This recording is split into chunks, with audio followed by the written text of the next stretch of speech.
চাকরি প্রার্থীদের জন্য সুখবর।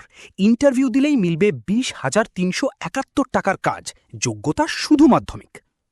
চাকরি প্রার্থীদের জন্য সুখবর। দিল্লি সরকারের অধীনে একটি সংস্থায় কাজ করার দারুণ সুযোগ নিয়ে এসেছে intelligent communication systems India limited, ICSIL। এর জন্য কোনো পরীক্ষা দিতে হবে না, শুধুমাত্র ইন্টারভিউয়ের মাধ্যমেই এই নিয়োগ করবে। Delhi state civil supplies corporation লিমিটেডে 5 জন মাল্টিটাস্কিং স্টাফ MTS নেওয়া হবে। এই পদের জন্য প্রতি মাসে 20,371 টাকা বেতন পাওয়া যাবে এবং এই চাকরিটি চুক্তিভিত্তিক। কারা আবেদন করতে পারবেন? যারা মাধ্যমিক পাশ করেছেন তারা সবাই এই পদের জন্য যোগ্য। ইন্টারভিউ কবে ও কোথায়?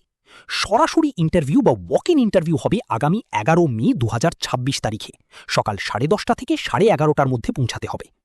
ঠিকানা: ICSIL প্রশাসনিক ভবন, 2য় তলা, পোস্ট অফিসের ওপরে, Okhla industrial estate, phase 3, New Delhi 110020। তবে মনে রাখবেন, ইন্টারভিউতে অংশ নিতে হলে প্রার্থীদের আগেভাগেই অনলাইনে নাম রেজিস্টার করতে হবে। রেজিস্ট্রেশন ফি দিতে হবে 590 টাকা।